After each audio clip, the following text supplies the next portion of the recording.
We have all heard the story of the UFO that crashed in Roswell, New Mexico in 1947. But what if there was more to the story? What if there was a story that no one has heard? A story buried in truth, in conspiracy, existing on the edge of shadows.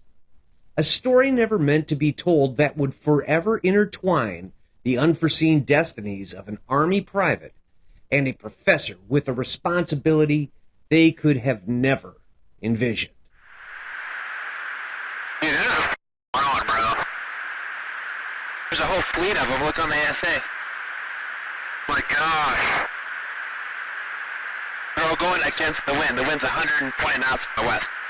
Greetings, everyone. Mike here with Sci-Fi and More, and welcome back to the channel.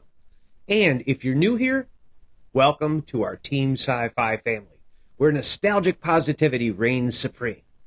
And welcome to our newest segment we're going to start running every Sunday, we call Sci-Fi Sunday Stories, where we combine documented UFO and other unexplained phenomena in a short story format with a science fiction twist, starting with a story surrounding the UFO crash in Roswell, New Mexico, titled Echoes of Roswell.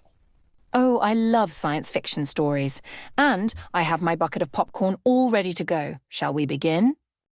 We shall. The year was 1947, a time when the world was still catching its breath after the chaos of World War II.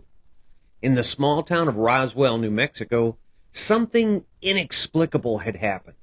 A sensation rippled through the desert sands when a supposed flying saucer had crash-landed, igniting fervent speculation among UFO enthusiasts and military officials alike. Private First Class Tom Barrett was one such military man. Stationed at the nearby Roswell Army Airfield on that fateful night, Barrett received surprising orders from his commanding officer. He was to accompany a convoy dispatched to a remote desert location where local rancher Mac Brazel had discovered mysterious debris. As the convoy trailed into the desolate night, Barrett sat in silence, glancing out the window. The moon cast silvery shadows on the quiet, barren landscape, but when they arrived at the site, the anomaly before them was anything but mundane. Embedded in the desert floor lay a wrecked object, a structure not of this earth. Its metallic surface shimmered oddly, as if resisting the moonlight, emanating an unsettling glow. A small punctured capsule peeked out from the shreds, surrounded by debris that defied comprehension. It was like any aircraft Barrett had ever seen. The commanding officer, Captain Harlan Donovan, instructed his men to secure the perimeter and begin cataloging the wreckage. Barrett, wide-eyed, assisted in this collection, pocketing a small, swirling fragment that pulsed energy in his palm, a secret he felt compelled to keep. The operation was swift and conducted with military precision. Within hours, the debris was loaded into covered trucks bound for the base. Barrett remained staring out at the ancient, indifferent stars, still clutching the fragment. A profound certainty settled over him. It was alien in origin. The drive back was laden with tension and brimming with unspoken thoughts. As dawn broke over the horizon, they approached the base, now buzzing with covert activity. The press was already beginning to swirl rumors, yet official statements dismissed all claims.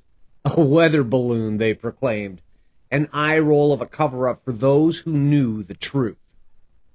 Later that day, in the privacy of his barracks, Barrett inspected his shard. The strange object hypnotically reflected light in complex patterns. Determined to uncover its secrets, he secured the piece in a small metal box, vowing to uncover answers no matter the risk. For weeks, Barrett carried on with his duties amidst mounting pressure, but his mind was elsewhere, fixated on the pocketed fragment now concealed beneath floorboards. Each night he inspected it under dim light, drawn to the way its crystalline structure whispered secrets he couldn't yet decode.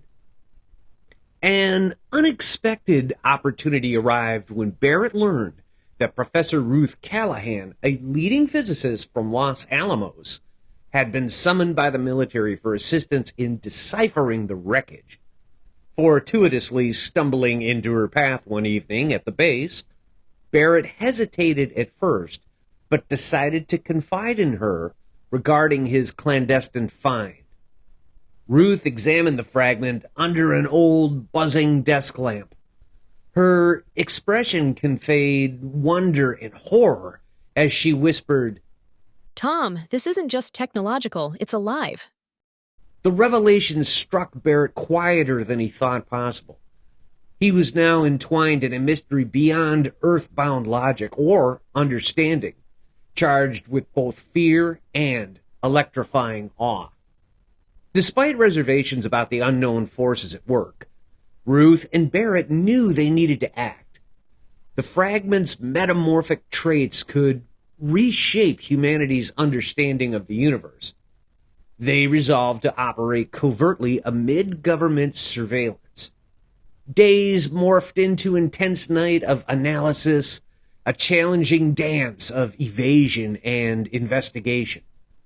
Barrett and Ruth learned the artifact, in tune with the cosmos, emitted signals beyond human comprehension. When synchronized with certain frequencies, it painted interstellar destinations amid incomprehensible soundscapes, resonant maps of astral navigation. One crisp evening, drawn by an odd compulsion, Barrett activated those frequencies near the glass-like surface. As the fragment began to shake, it sang to the stars. Something finally clicked. Latent messages danced within its core. A summons. That night, a second crash echoed over Roswell. The reverberations felt not in volume, but otherworldly presence. In a vibrant burst of glowing light, what sprawled before Barrett and Ruth this time bore no reckoning with torn metal and shattered dreams, but beings of light that unfurled before them. Benevolent heralds painting truths in the infinity of space. Whispers engulfed the illuminated beings, explaining to Barrett and Ruth that their species' intervention salvaged a destructive history on many worlds for millions of years, a plea that had never been lost to humanity, because humanity could not possibly know of its future crisis. These radiant fragments of life that had been scattered across the universe, containing the essence, cures, and answers to the mysteries of the universe, were only entrusted to two. Only two per world that the aliens had monitored and deemed worthy to entrust with this unimaginable cosmic knowledge. Only two the aliens would guide to save humanity from an unknown but foreseen future destruction. Now, unintentional guardians of a cosmic truth to protect their world, Ruth and Barrett had stumbled upon a catalyst that had reached once decimated realms and restored life. As the vision of the illuminated aliens receded, with only the dusk and whispering promises of the unknown to ponder, Barrett knew they had stumbled upon something monumental, a shared chronicle rescuing unwritten futures embroiled in otherworldly hope. A path now lay before Barrett and Ruth, a path neither could have ever imagined, a path of unknown possibilities, unknowable truths, and a path as shapers of a better world. Now the earthbound sentinels of an ancient galactic race, bestowed with a cosmic power entrusted to Barrett and Ruth for the benefit and salvation of humanity. As he tucked his fragment once more within his grasp, silence descended. Their eminent destiny loomed, but clarity finally embraced their path. An adventure had begun in the drafty Roswell nights, bonding secrets beyond imagination into mankind's story. Wow, I didn't know visiting extraterrestrials would come here to share information to better humanity. When I landed here, I never thought to share my knowledge with humanity. I feel rather stingy now. I'll bet you do. And there you have it, my friends. We hope you enjoyed our inaugural episode of our Sci-Fi Sunday Stories. And if you did, please be sure to like and share the video. And be sure to subscribe so we can continue our sci-fi journey together as a team. And if you have some unexplained phenomena that is of interest to you and would like to see it turned into a story, let us know and we will do our best to weave a story together for you. Thank you all for stopping by and staying a while with us here on Sci-Fi and More. You are all the greatest sci-fi team on YouTube. And have a great galactic day, everyone.